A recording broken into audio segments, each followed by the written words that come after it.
यह कहानी मेरे एक सब्सक्राइबर ने भेजी थी और ये इतनी खौफनाक है कि अगर आपके साथ ऐसा हो जाए तो शायद आप सो भी ना पाए। रविंदर एक गवर्नमेंट एग्जाम की तैयारी कर रहा था और अपने बड़े भाई के साथ एक फ्लैट में रहता था। उसका भाई एक जॉब करता था जबकि रविंदर दिन रात पढ़ाई में व्यस्त रहता था। लेकिन एक रात उसने जो बालकनी से देखा वो उसकी जिंदगी का सबसे डरावना मंजर था। रात के अंधेरे में सड़क के बीचों बीच चार लोग आग जलाए खड़े थे। वो लोग उस आग के चारों तरफ कुछ अजीब तरीके से घूम रहे थे और उस आग में कुछ रहस्यमय चीजें डाल रहे थे। रविंदर को एक पल में समझ आ गया कि यह कोई सामान्य हवन नहीं बल्कि किसी काले जादू का खतरनाक रिचुअल था। लेकिन उस वक्त वो कुछ नहीं कर सका और बस खामोशी से देखता रहा। अगले ही दिन वो चारों लोग अपना अपार्टमेंट खाली कर कर चले गए। रविंदर को यह अजीब लगा लेकिन उसने उस बात पर ज्यादा ध्यान नहीं। करीब एक महीने बाद एक रात रविंदर अपने रूम में लेटा हुआ था। अभी उसकी नजर बालकनी पर पड़ी और जो उसने देखा उसे देखकर उसकी रूह कांप गई।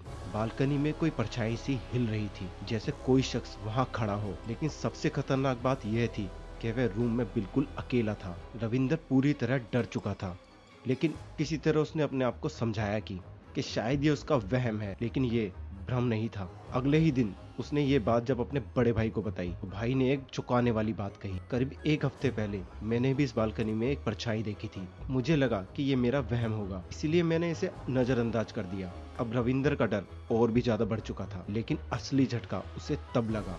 उसे अगले ही दिन ये पता चला वो चारों लोग जो काला जादू कर रहे थे अब इस दुनिया में नहीं रहे, वो मर चुके थे। अब रविंदर समझ चुका था जो साया उसने और उसके भाई ने बालकनी में देखा था वो शायद उन्हीं की आत्मा थी या शायद कुछ और, कुछ ऐसा जिसे इंसान समझ भी नहीं सकता।